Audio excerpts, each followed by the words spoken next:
Hello everyone. आज हम करेंगे lecture number 2 of the chapter land soil water and natural vegetation and wild life resources. पिछले lecture का अगर आपने नहीं देखा तो लेक्चर नंबर 1 का लिंक आपको डिस्क्रिप्शन बॉक्स में मिल जाएगा, आप जाके वहाँ से देख सकते हो। तो शुरू करते हैं इस वीडियो को और या फिर लेक्चर को विदाउट वेस्टिंग योर टाइम। देखिए, जो सॉइल होता है आज का हमारा टॉपिक रहेगा। आज का हमारा टॉपिक सॉइल। आज हम इस लेक्चर में सॉइल पार्ट को पूरा कवर करेंगे। आज इस लेक्चर में हम सॉइल पार्ट को पूरा कवर करेंगे।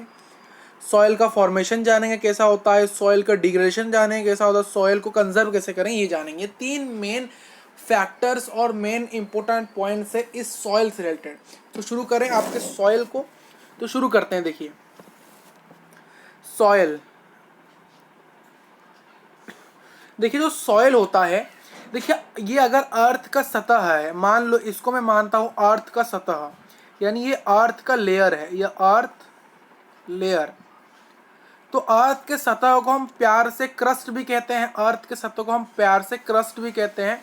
तो ये क्रस्ट के ऊपर वाले जो लेयर है, ये जो ऊपर वाला जो लेयर है ग्रेनी लेयर है, जो अर्थ के सतह यानी जो क्रस्ट है उसके ऊपर जो ग्रेनी लेयर है, उस ग्रेनी लेयर को, ये जो ग्रेनी लेयर है,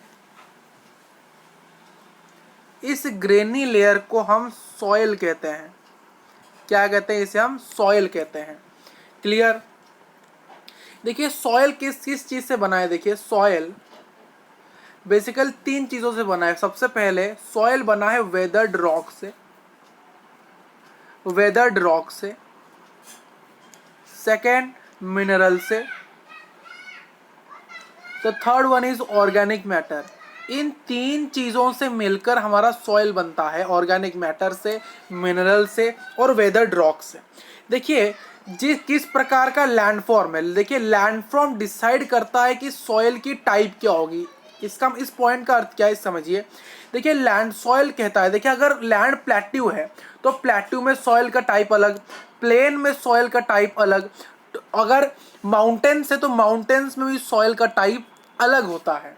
तो लैंडफॉर्म किस प्रकार का है, प्लेन है, प्लेट्यू है या फिर माउंटेन है, उसके बेसिस पर हम सॉइल की टाइप को डिटरमाइन करते हैं। किस प्रकार का सॉइल होगा उस लैंडफॉर्म के बेसिस पर कहा जाता है। देखिए अगर हमने सॉइल में अगर अच्छा ऑर्गेनिक मटेरियल है और उसको अच्छी तरह से मिनरल्स दिया जा रहा है, अच्छा ऑर्गेनिक मैटर है, तो हम कह सकते हैं वो जो सॉइल है वो फर्टाइल है। अगर एक राइट मिक्स्ड ऑर्गेनिक मैटर का प्रॉपर वे में ऑर्गेनिक मैटर दिया जा रहा है और उसके साथ साथ उसको कुछ मिनरल्स दिया जा रहा है, तो इससे हम कह सकते हैं जो सॉइल है वो फर्टाइल है। वो सॉइल क्या है? वो फर्टाइल है। देखिए अभी हम सॉइल का एक डायग्राम करेंगे, आप समझ सकते हो सॉइल प्रोफाइल हम किसको देते हैं। अभी हम सॉइल प्रोफाइल का डायग्राम यहाँ बनाएंगे, सॉइल प्रोफाइल का डायग्राम बनाएंगे अभी। तो देखिए इस डायग्राम को ध्यान से देखिए, सॉइल प्रोफाइल के डायग्राम को देखिए। इस प्रोफाइल में आपको क्या मिलेगा? इस प्रोफाइल में आपको इस प्रकार से कुछ चीज मिलेगा। देखिए सबसे नीचे वाले लेयर को हम क्या कहेंगे? सबसे नीचे वाले लेयर को हम कहते हैं पेरेंट रॉक कहते हैं। सबसे नीचे वाले लेयर को हम पेरेंट रॉक कहते हैं। फिर उसके ऊपर वाले लेयर को हम क्या कहते हैं? उसके ऊपर वाले लेयर को हम कहते हैं वेदर्ड रॉक मिनरल्स। हम क्या कहते हैं? वेदर्ड रॉक मिनरल्स कहते हैं। क्लियर है? वेदर्ड रॉक्स मिनरल कहते हैं। फिर उसके ऊपर वाले एरियाज को हम सब सॉइल कहते हैं। क्या कहते हैं? सब सॉइल कहते हैं। और सब सॉइल क्या होता है? थोड़ा सा सैंडी होता है, थोड़ा सा स्लिट होता है और क्लेई। ये किस प्रकार से? ये सैंडी होता है, ये स्लिट होता है और क्लेई होता है। ये इसका नेचर है, सब सॉइल का नेचर है। और सबसे ऊपर वाला लेयर को हम क्या कहते हैं? Top soil layer. इसको हम क्या कहते हैं? Top soil layer. ठीक है? और जिसमें बहुत ज्यादा ह्यूमस होता है, जिसमें हम वेजिटेशन करते हैं। ह्यूमस होता है इसी में और जिसको हम वेजिटेशन करते हैं। ये रहा आपका सॉइल प्रोफाइल। फिर से इसको रिवाइज कर लेते हैं फिर से। सबसे नीचे वाला जो एरिया पार्ट है आपका, नीचे वाला पार्ट है, उसको हम कहते हैं पेरेंट रॉक। फिर उसके ऊपर वाले एरियाज को, ऊपर वाले स्ट्रक्चर को हम कहते हैं वेदर्ड रॉक और के साथ कुछ मिनरल्स हैं। फिर उसके ऊपर वाले ए पार्ट को हम कहते हैं सब सॉइल, जो कि सैंडी, क्लेई और स्लिट के नेचर में होता है। उसका नेचर ये रहा। और सबसे ऊपर वाले लेयर को हम कहते हैं टॉप सॉइल लेयर, जो कि ह्यूमस से भरपूर है और जिसमें हम वेजिटेशन करते हैं। और इस पूरे स्ट्रक्चर को हम कहते हैं सॉइल प्रोफाइल कहते हैं। क्या कहते हैं, यहाँ से लेकर यहाँ तक जो ये लेयर स्ट्रक्चर है, जो लेयर्ड स्ट्रक्चर है, इस लेयर्ड स्ट्रक्चर को हम सॉइल प्रोफाइल कहते हैं। आइए जानते हैं फॉर्मेशन ऑफ सॉइल। सॉइल की फॉर्मेशन था जानते हैं, फॉर्मेशन ऑफ सॉइल या फिर जो फैक्टर्स, यानी हम इसका हेडिंग थोड़ा सा चेंज करिए, लिखिए फैक्टर्स फॉर सॉइल फॉर्मेशन। क्या क्या सॉइल फॉर्मेशन के लिए क्या क्या फैक्टर्स हमें चाहिए वो हम देखते हैं। देखिए मेजर फैक्टर्स एक होते हैं, देखिए इन फैक्टर्स को हमने 2 टाइप्स में क्लासीफाई किया है। पहले तो कुछ है मेजर फैक्टर्स जो तो चाहिए ही चाहिए, मेजर फैक्टर जो तो चाहिए ही चाहिए, मतलब एसेंशियल है, जरूरत है, ठीक है। नेक्स्ट है अदर फैक्टर्स, कुछ एसेंशियल है, कुछ सेमी एसेंशियल है, कुछ मेजर फैक्टर्स है, कुछ अदर फैक्टर्स है। देखिए मेजर फैक्टर में क्या क्या आएगा, मेजर फैक्टर में आएगा nature of parent rock. Parent rock का नेचर क्या है उसके बेसिस पर भी हमारा सॉइल फॉर्मेशन, अगर पेरेंट रॉक थोड़ा सा टेक्सचर ज्यादा तो हमारा सॉइल का टेक्सचर भी थोड़ा सा ज्यादा होगा, तो उसी प्रकार से। Next is the climate. Climate के बेसिस पर ही हम सॉइल फॉर्मेशन होता है, कहाँ किस प्रकार का क्लाइमेट। देखिए जहाँ बारिश नहीं होती है वहाँ पर सैंड क्या होता है, वहाँ पर बहुत ज़्यादा होता है, मतलब सैंड सॉइल वहाँ पर एक सैंड की तरह दिखाता है आपको। रेगिस्तान, जैसे रेगिस्तान वगैरह में जो सॉइल होता है वो किस प्रकार से होता है, कुछ अलग होता है। जहाँ ज़्यादा बारिश होती है उस जगह का सॉइल कुछ अलग प्रकार का होता है, तो उसी प्रकार से। अदर फैक्टर्स क्या क्या, अदर फैक्टर्स में है टोपोग्राफी। टोपोग्राफी किस प्रकार से है, टोपोग्राफी यानी लैंड फॉर्म। टोपोग्राफी किस प्रकार से, प्लेट्यू है, प्लेन है या फिर माउंटेन है, क्या है। दूसरा क्या है अदर फैक्टर्स, ऑर्गेनिक मैटर का क्या रोल है। देखिए ऑर्गेनिक मैटर हो या फिर अगर अच्छा ऑर्गेनिक मैटर हो वो डिटरमाइन करता है सॉइल की फर्टिलिटी। नेक्स्ट तीसरा है टाइम। टाइम, थोड़ा सा टाइम भी चाहिए सॉइल को फॉर्मेशन में, टाइम चाहिए। देखिए हमने कहा कि एक अगर सॉइल को कुछ सेंटीमीटर बढ़ने के लिए, सॉइल को कुछ सेंटीमीटर फॉर्मेशन होने के लिए कई 100 साल लगते हैं, कई मिलियन बिलियन साल लग जाते हैं, तो इसलिए टाइम भी एक फैक्टर है जो डिटरमाइन करता है सॉइल की फॉर्मेशन था। नेक्स्ट आपके एनसीईआरटी में, अगर आपके पास एनसीईआरटी है, आपकी किताब है, तो वहां पर एक आपके पास एक दिया गया होगा flow chart, figure 2.4 factors affecting soil formation, जहां पर एक एरो तरह से लिखा है कि इस प्रकार से, या बीच में यहाँ सॉइल लिखा गया है और इधर लिखा गया है क्लाइमेट, इधर लिखा गया है टाइम, इधर लिखा गया है फ्लोरा फौना माइक्रो ऑर्गेनिज्म, यहाँ लिखा गया रिलीफ, यहाँ लिखा गया पेरेंट रॉक। तो उसको थोड़ा सा देखिए, उसको हम थोड़ा सा पढ़ते हैं। ठीक है, सबसे पहले लिखा है क्लाइमेट। देखिए क्लाइमेट क्या करता है आपका, इसको हम थोड़ा सा बढ़िया से बनाते हैं। सॉइल, यहाँ बीच में सॉइल लिखा गया है और यहाँ लिखा गया है क्लाइमेट। देखिए क्लाइमेट क्या होता है, देखिए क्लाइमेट में आपका टेम्परेचर होता है, रेनफॉल होता है और किस प्रकार से वेदरिंग और ह्यूमस होता है, ये सारे चीज़ें हमारे क्लाइमेट को डिफाइन करते हैं। टेम्परेचर कैसा है, रेनफॉल कैसा है, वेदरिंग कैसा है, ह्यूमस कैसा है, ये मिलके क्लाइमेट के अंदर चलते हैं और ये सारे अफेक्ट करते हैं सॉइल किस प्रकार से बने। टेम्परेचर ज़्यादा है तो सॉइल का टाइप अलग, अगर टेम्परेचर घटा है तो सॉइल का टाइप अलग, तो ये डिफरेंट डिफरेंट टाइप के हमें देखने को मिलते हैं। नेक्स्ट है टाइम। देखिए टाइम भी डिटरमाइन करता है सॉइल को। क्या होता है ना, सॉइल की थिकनेस कितनी होगी टाइम डिसाइड करेगा। अगर आपने ज़्यादा समय दिया है उस सॉइल को, आप उसको अनटच रख रहे हो और उसको थोड़ा सा उसमें साथ क्या नहीं कर रहे हो, उसको डिस्ट्रॉय नहीं कर रहे हो, तो वो उसका थिकनेस थोड़ा ज़्यादा बढ़ेगा। अगर आप सॉइल में खेती कर रहे हो, उसको डिस्टर्बेंस कर रहे हो, उसको बार बार टच कर रहे हो, उसको डिस्ट्रॉय कर रहे हो, उसका डिग्रेडेशन कर रहे हो, तो वो अगर ऐसा कर रहे हो तो टाइम के साथ वो क्या होगा, उसका थिकनेस घटेगा, वो सॉइल बिल्कुल बर्बाद हो जाएगा, बिल्कुल खराब हो जाएगा। नेक्स्ट फैक्टर आपका है फ्लोरा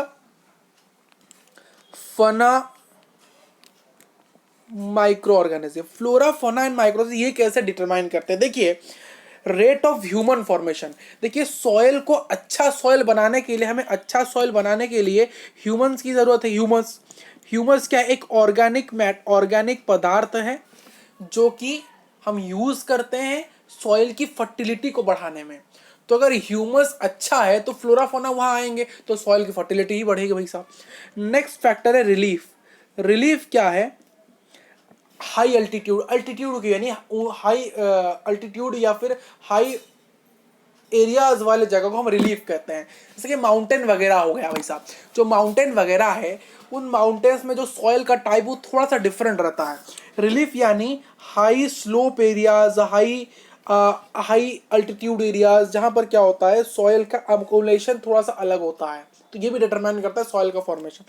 नेक्स्ट फैक्टर आपका है पेरेंट रॉक, जो कि मोस्ट इंपोर्टेंट है। Parent rock he most of the time parent rock he decide करता है। देखिए जो पेरेंट रॉक है आपका, जो पेरेंट रॉक है आपका, ये मेजर है, मेजर फैक्टर है। क्लाइमेट आपका मेजर फैक्टर है। ये बाकी के जो चार है ना, ये माइनर फैक्टर है। क्लियर? ये क्या है? Minor factor. जो पेरेंट रॉक है ये मेजर है आपका। एक सॉइल के फॉर्मेशन में सबसे इंपॉर्टेंट रोल पेरेंट रॉक होता है, अदर देन अदर फैक्टर्स, जो कि सॉइल का टेक्सचर डिसाइड करता है। ये देखिए सॉइल का टेक्सचर डिसाइड करता है।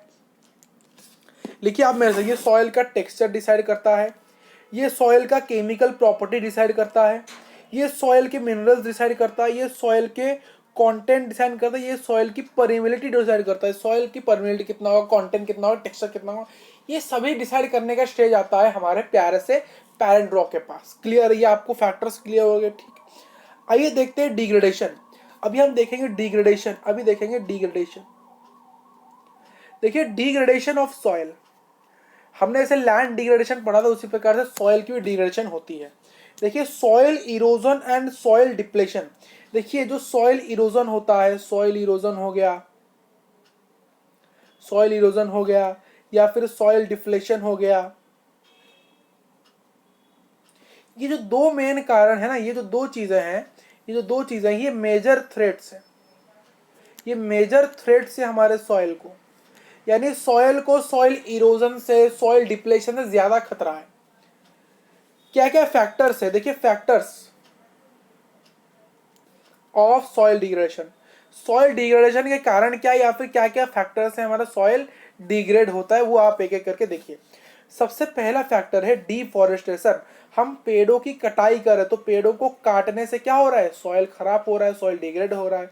दूसरा फैक्टर है ओवरग्रेजिंग। हम क्या कर रहे हैं, हमारे कैटल को, गाय को क्या कर रहे हैं, एक जमीन में ज्यादा ग्रेज करा है, ज्यादा चरा रहे हैं, ठीक है, ज्यादा ग्रेजिंग कर रहे हैं। अगर आप एक पीस ऑफ लैंड में ज्यादा ग्रेजिंग करोगे तो क्या होगा, उससे इससे क्या होगा, उस जगह की फर्टिलिटी डिक्रीज होगी। तो एक सॉइल है, पर्टिकुलर सॉइल है, जहां पर आप एनिमल्स कैटल्स की ज्यादा ग्रेजिंग करा, तो इससे क्या हो रहा है, उस सॉइल की फर्टिलिटी घट रही है, और घटने से क्या होगा, उस सॉइल यूजलेस रह गया भाई साहब, तो धीरे धीरे वो डिग्रेड ही हो जाएगा। तीसरा फैक्टर है over use of chemical pesticide. हम आजकल क्या कर रहे हैं, ज्यादातर chemical fertilisers, chemical pesticides use कर रहे हैं। केमिकल हम आजकल देखिए जो नेचुरल फर्टिलाइजर वो कौन है, नेचुरल फर्टिलाइजर ह्यूमस है। ह्यूमस एक नेचुरल फर्टिलाइजर है, पर हम उसको यूज ना करके हम केमिकल पेस्टिसाइड्स को यूज कर रहे हैं, केमिकल फर्टिलाइजर्स को यूज कर, जिसको कंपनी बनाया है, तो उस केमिकल्स को यूज करके, वो जो कि बहुत खतरनाक है, वो हमारे लिए, हमारे सॉइल के लिए बिल्कुल खतरनाक है, उसको अवॉइड करिए यूज करना। हम ह्यूमस यूज करें, जो कि नेचुरल प्रोडक्ट है, नेचुरल ऑर्गेनिक फर्टिलाइजर है हमारे लिए, जो कि गाय के गोबर से बनता है वैसा, उसको यूज करिए। नेक्स्ट फोर्थ फैक्टर क्या है आपका? देखिए जो फोर्थ फैक्टर है वो है रेन वॉश। आपने सुना है जब बारिश आती है तो कब क्या होता है, जो मिट्टी ऊपर होती है वो मिट्टी नीचे खींच जाती है, तो वो भी एक मेजर प्रॉब्लम है। Next fifth is landslides. जो लैंडस्लाइड्स, देखिए लैंडस्लाइड्स क्यों होता है? देखिए लैंडस्लाइड्स लैंड के डिग्रेडेशन से होता है, और लैंडस्लाइड से कारण ही सॉइल डिग्रेड होता है। तो अगर आपको देखिए ये नहीं कि हमें अगर सॉइल को बचाना है तो सिर्फ सॉइल को ही बचाएंगे, बाकी सब चीजों को भूल जाएंगे। अगर आपको सॉइल को डिग्रेडेस होने से बचाना है, उसको कंजर्व करना है, तो आपको लैंड को भी कंजर्व करना पड़ेगा, आपको वाटर को भी कंजर्व करना पड़ेगा, आपको नेचुरल वेजिटेशन और फिर वाइल्ड लाइफ को भी कंजर्व करना पड़ेगा भाई साहब। क्योंकि ये सभी, देखिए हम किस में रहते हैं, हम इकोसिस्टम में रहते हैं। हम कहाँ रहते हैं? इकोसिस्टम में रहते हैं। इकोसिस्टम क्या होता है, यहाँ पर हम इंटरेक्शन करते हैं, abiotic components and biotic components एक दूसरे के साथ इंटरेक्शन करते हैं, और लैंड रिसोर्सेस ये सारे क्या, अबायोटिक, तो अबायोटिक अबायोटिक भी इंटरेक्शन करता है, बायोटिक बायोटिक भी इंटरेक्शन करता है, और एबायोटिक बायोटिक भी इंटरेक्शन करता है। तो इन सभी का इंटरेक्शन इस सराउंडिंग, इस इकोसिस्टम पॉसिबल है कि नहीं, इस एनवायरनमेंट में पॉसिबल है। तो इसीलिए अगर हमको सॉइल को कंजर्व करना है तो हमें लैंड कंजर्व करना पड़ेगा, वाटर कंजर्व करना पड़ेगा, नेचुरल वेजिटेशन को ही कंजर्व करना पड़ेगा, वाइल्ड लाइफ को ही कंजर्व करना पड़ेगा, यानी हर चीज को कंजर्व करना पड़ेगा। क्योंकि ये एक इंट्रैक्शन वाली बात हो गई, क्योंकि ये एक स्ट्रक्चर्ड फॉर्मेट वाली बात हो गई, क्योंकि हर कोई एक दूसरे के साथ लिंक्ड है। ये नहीं कि अगर आप सॉइल को बर्बाद करते हो आप खुद से रहोगे, नहीं। अगर हमने क्या किया है, सॉइल को बर्बाद किया है, तो इसका परिणाम हमको ही मिलेगा। नेचुरल कैलामिटीज होगी, क्लाइमेट चेंज होगा, हर कुछ होगा। प्रॉब्लम किसको आएगी? हमको ही आएगी। ग्लेशियर्स पिघलने लगेंगे तो पानी का लेवल बढ़ जाएगा। पानी के लेवल बढ़ने से क्या होगा? पानी जमीन के ऊपर आ जाएगा जहां हम रहते हैं, तो धीरे धीरे हमारे घर में पानी घुसेगा, तो हम रह नहीं पाएंगे। तो प्रॉब्लम एट लास्ट हम ही को ही है, तो सुधारना हम ही को ही पड़ेगा। ठीक है, क्लियर है? Next is flawed. देखिए फ्लॉड क्यों होता है? फ्लॉड वही हमारे लिए ही होता है। देखिए ये जो कारण लिखे गए ना, ये कहीं ना कहीं इंसान इससे साथ में है, कहीं ना कहीं इंसान इन कारणों से जुड़ा है। लैंडस्लाइड क्यों होता है? इंसान से ही, इंसान के कारण ही होता है। सॉइल इरोजन ही क्यों होता है? इंसान का ही कारण ही होता है। हम पेस्ट फर्टिलाइजर्स यूज करते हैं, सॉइल की फर्टिलाइज करते हैं, हमसे ही होता है। भाई साहब, इंसान चाहता तो ठीक कर सकता है, वो नहीं करता है, तो धीरे धीरे कर रहे हैं। ये नहीं, मना नहीं करें, कहीं नहीं किया जा रहा है, धीरे धीरे हो रहा है, बट वो धीरे धीरे को थोड़ा सा फास्ट अप करना चाहिए, इतना भी धीरे नहीं। क्लियर है? ये 6 फैक्टर्स के लिए। नेक्स्ट टॉपिक हमारा है, last topic is soil conservation. Last topic हमारा आज का है soil conservation. Soil conservation next topic आपका है, लिखिए सॉइल कंजर्वेशन। सॉइल कंजर्वेशन देखिए, सॉइल कंजर्वेशन में क्या होता है, यहां पर हम सबसे पहले जाने हैं कुछ मेथड्स होते हैं सॉइल को कंजर्व करने के लिए।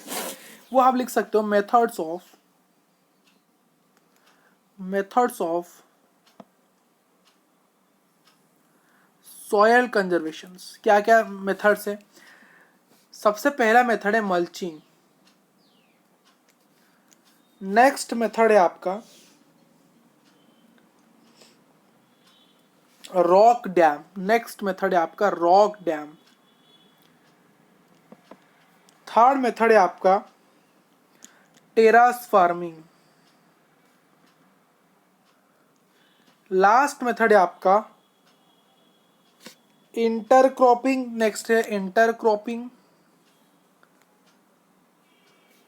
Then next is contour ploughing. Next shelter belts. ये कुछ मेथड्स हैं जिनको हम डिस्कस करेंगे। क्लियर?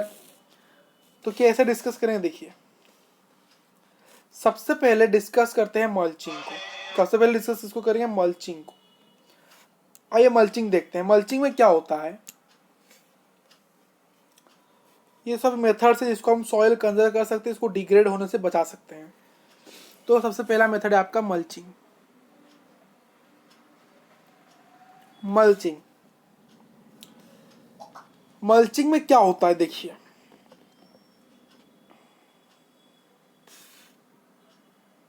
देखिए अगर ये हमारा सॉइल है और मान लो सॉइल की यहाँ पर आपको एक प्लांट लगा हुआ मिला है, हम सबसे पहले क्या करेंगे, इस सॉइल के जिसके ऊपर ये क्या है, हमारा जो पेड़ है, जो प्लांट लगा हुआ है, हम क्या करेंगे, पहले यहाँ से इसके चारों थोड़ा सा स्लाइड से, हम इसके चारों थोड़ा सा स्लाइड से क्या करेंगे, प्लोइंग करेंगे, थोड़ा सा साइड से खोद देंगे। ठीक है, खोद देने के बाद क्या होगा, देखिए हम जब मिट्टी को खोदते हैं तो उसके अंदर से एक ब्राउन कलर का चीज़ हमें दिखता है, ब्राउन कलर की मिट्टी दिखती है, ब्राउन कलर टेक्सचर दिखता है, ब्राउन कलर सॉइल दिखता है। तो उसको हम इस प्रकार से खोद देंगे और हमें यहाँ पर ब्राउन कलर की चीज़ मिलेगी। फिर हम क्या करेंगे, इसके चारों ओर क्या, इसके जो खोद दिया उसके फिर इसके चारों ओर, ये जिस एरिया में हमने खोदा उस एरिया में हम क्या करें, जो ऑर्गेनिक मैटर होता है, जो हमारा ऑर्गेनिक मैटर है, उसको यहाँ ऐसे उसके ऊपर ऐसे क्या करेंगे, मल्च कर देंगे, उसके ऊपर वहां लगा देंगे। उस ट्री के उस एरिया में, जिस एरिया में हमने खोदा था, जहां हमें ब्राउन ब्राउन दिख रहा था, उसके ऊपर हम अपना ऑर्गेनिक मैटर रख देंगे, उस पर चारों ओर मल्च कर देंगे। इससे क्या होगा, सॉयल का जो मॉइस्चर है, जो सॉयल की जो मॉइस्चर है वो रिटेन होने लगेगा। जो सॉयल का अगर मॉइस्चर डिग्रेड हो गया होगा तो वो धीरे धीरे वापस आना शुरू कर लेगा, सॉयल की मॉइस्चर रिटेन होना शुरू कर देगा। ये इसका बेनिफिट है। नेक्स्ट आपका ये नंबर 1 था। नंबर 2 है काउंटर बैरियर्स। काउंटर बैरियर्स, इससे क्या होता है, देखिए हम क्या करते हैं, यहां पर हम स्टोन, ग्रास, सॉयल को यहाँ यहाँ पर हम क्या यूज करते हैं, स्टोन्स, ग्रास, सॉयल, इन सभी को हम यूज करते हैं बैरियर्स बनाने के लिए अलोंग द काउंटर्स। देखिए ये यहाँ हमने ये पेड़ है, यहाँ पेड़ है, फिर यहाँ पेड़ पेड़ पेड़ पे, तो यहाँ पर जो एरिया है यहाँ हम स्टोन्स और ग्रास को लगाते हैं जिससे, और यहाँ पर एक पानी जाने की सुविधा हम देते हैं जिससे क्या होगा, यहाँ पर सॉइल की फर्टिलिटी बनी रहे और इस बैरियर्स में हमें पानी मिलता रहे। नेक्स्ट है rock dam. Next third is rock dam. क्या है आपका रॉक डैम? रॉक डैम में क्या होता है, यहाँ हम रॉक्स को यूज करते हैं वाटर के फ्लो को स्लो डाउन करने के लिए। देखिए अगर मान लो ये हमारा फार्म है, यहाँ हमने खेती किया है और यहाँ एक रिवर है, मान लो यहाँ ये जो एरिया है यहाँ वाटर है और वाटर यहाँ से यहाँ फ्लो होता है और इस फार्म को पानी देने के लिए हम क्या करेंगे, मान लो कभी कभी बारिश हुआ तो ये पानी क्या होगा, बहुत जोर से फ्लो किधर चला जाएगा। हम इसलिए क्या करेंगे, इस चीज को अवॉइड करने के लिए हम क्या करेंगे, यहाँ पर रॉक्स का यूज करेंगे, रॉक्स, जिससे क्या होगा, जो पानी का जो बहाव यहाँ जो जा रहा था, कभी कभी जोर जा रहा था, कभी कभी धीरे जा रहा था, तो क्या होगा, यहाँ पर रॉक्स होने के कारण क्या होगा, जो वाटर का जो मूवमेंट है वो स्लो डाउन हो जाएगा और धीरे धीरे यहाँ पर जाएगा, जिससे क्या होगा, हमारे जो प्लांट से वो जल्दी वास्ड आउट नहीं होगा। देखिए अगर पानी का बहाव बहुत जोर से हमने फार्म में छोड़ दिया तो क्या होगा, यहाँ पर जो प्लांट्स होंगे उनको वो वास्ड आउट हो जाएंगे, वो यहाँ से निकल जाएंगे। तो इससे क्या होगा, हमें फर्दर लॉस से छुटकारा मिलेगा और जो गुलीज होते हैं, जो बड़े बड़े रॉक्स होते हैं, जो बड़े बड़े मिट्टी होते हैं, उससे हमें छुटकारा मिलेगा। नेक्स्ट आपका fourth point is terrace farming. Terrace farming आपने देखा होगा, ऊटी वाले एरिया में देखा होगा, ऊटी में, हिमाचल प्रदेश में आपको टेरेस फार्मिंग देखा हुआ मिलेगा। यहाँ हम क्या करते हैं, इस प्रकार से स्ट्रक्चर से बनाते हैं, सबसे पहले इस प्रकार से हम बनाते हैं, इस प्रकार से एक स्ट्रक्चर से हम टेरेस की तरह बनाते हैं, टेरेस की तरह। ये स्टीप, ये जो होते हैं यहाँ से निकला है ना, इसको हम स्टीपी स्लोप्स कहते हैं, स्टीप स्लोप्स कहते हैं। जिससे क्या होगा, यहाँ हम क्या करेंगे, यहाँ हम पेड़ उगाएंगे, एक टेरेस की तरह स्ट्रक्चर करके हम यहाँ पानी उगाते। जब यहाँ पानी यहाँ पड़ता है तो वो पानी धीरे धीरे यहाँ भी जाता है, वही पानी धीरे धीरे यहाँ भी जाता है और धीरे धीरे यहाँ पर भी जाता है। ठीक, इससे क्या होता है, सॉइल इरोजन प्रिवेंट होता है। Clear? Next is the fifth, intercropping.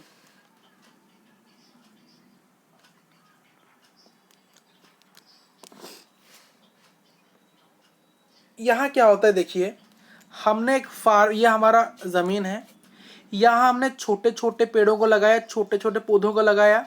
फिर इसके इस वाले रो में, रो 1 में हमने छोटे छोटे पौधों को लगाया, रो 2 में हमने बड़े बड़े पेड़ों को लगाया, फिर रो 3 में हमने छोटे छोटे पेड़ों को लगाया, फिर रो 4 में बड़े बड़े पेड़ों को लगाया, फिर रो 5 में हमने छोटे छोटे को लगाया, फिर यहाँ रो 6 में बड़े बड़े को लगाया। इससे क्या होता है, हम जब इंटर क्रॉपिंग करते हैं, अल्टरनेट प्लांट्स को अलग अलग रो में ग्रो करते हैं, इससे क्या होगा, यहाँ बड़े प्लांट्स रहने के कारण इन छोटों को क्या मिलेगा, सेफ्टी मिलेगा। अगर बारिश बहुत जोर से होती है, फ्लड अगर आ जाता है, तो फ्लड आ गया तो इनको, अगर ये नॉर्मल रहते छोटे छोटे तो इनको वॉश आउट कर लेता। अब क्या होगा, अगर ये रहेंगे बड़े बड़े तो पहले पानी इनके पास जाता है तो स्लो डाउन हो जाएगा।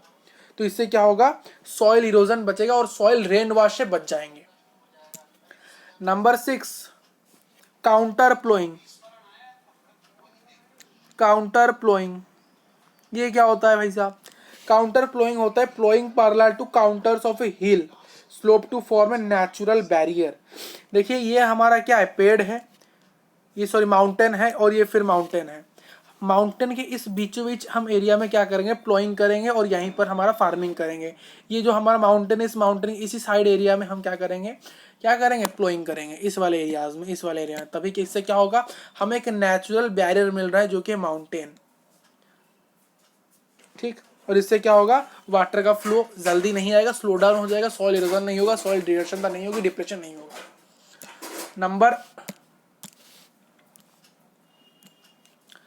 नंबर 7 देखिए, शेल्टर बेल्ट्स क्या होते हैं, ये कोस्टल और ड्राई रीजन में इन्हें हम कहाँ यूज़ करते हैं, बेसिकली इन्हें हम यूज़ करते हैं ड्राई या फिर कोस्टल एरियाज़ में, इनको हम ज़्यादातर यूज़ करते हैं। और जो रोज़ होते हैं ट्रीज़ के, जो रोज़ होते हैं ट्रीज़ के, उन्हें हम प्लांट करते हैं विंड के मूवमेंट। हम यहाँ क्या करते हैं, ये मान लो हमारा कोस्टल एरियाज़ हैं, हम यहाँ क्या करते हैं, इसके जो कोस्टल आपने देखा होगा ना, जो मेरे बीच के पास, बीच ये रहा, मान लो ये पानी है और ये बीच है, इस बीच के यहाँ दूर पर क्या होता है, हमने पेड़ उगाए होते हैं। तो वो पेड़ क्यों लगे होते हैं, विंड के मूवमेंट को चेक करने के लिए और सॉइल कवर को प्रोटेक्ट करने के लिए, बेसिकली ये जो पेड़ यहाँ लगे होते हैं। मान लो इसका इसको फिर से समझा रहे, देखिए मान लो ये आपका फार्म है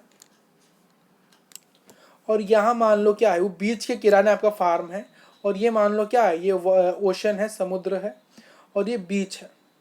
तो अगर पानी अगर बहुत ज़ोर से अगर बारिश हो गया, साइक्लोन होगा, तो ये पानी का जो बहाव है ये इधर तक छू जाएगा, आपके फार्म में आ जाएगा, तो फार्म को डिस्ट्रक्शन हो सकती है। तो आप क्या करो, ये अवॉइड करने के लिए आप क्या करोगे, आपके फार्म के आगे और बीच से कोई दूर यहाँ पेड़ लगाओगे, और ये पेड़ एक बैरियर्स की तरह, एक बेल्ट की तरह काम करेंगे, इससे प्रिवेंट करेंगे। ठीक, क्लियर है आपको, क्लियर है आपको?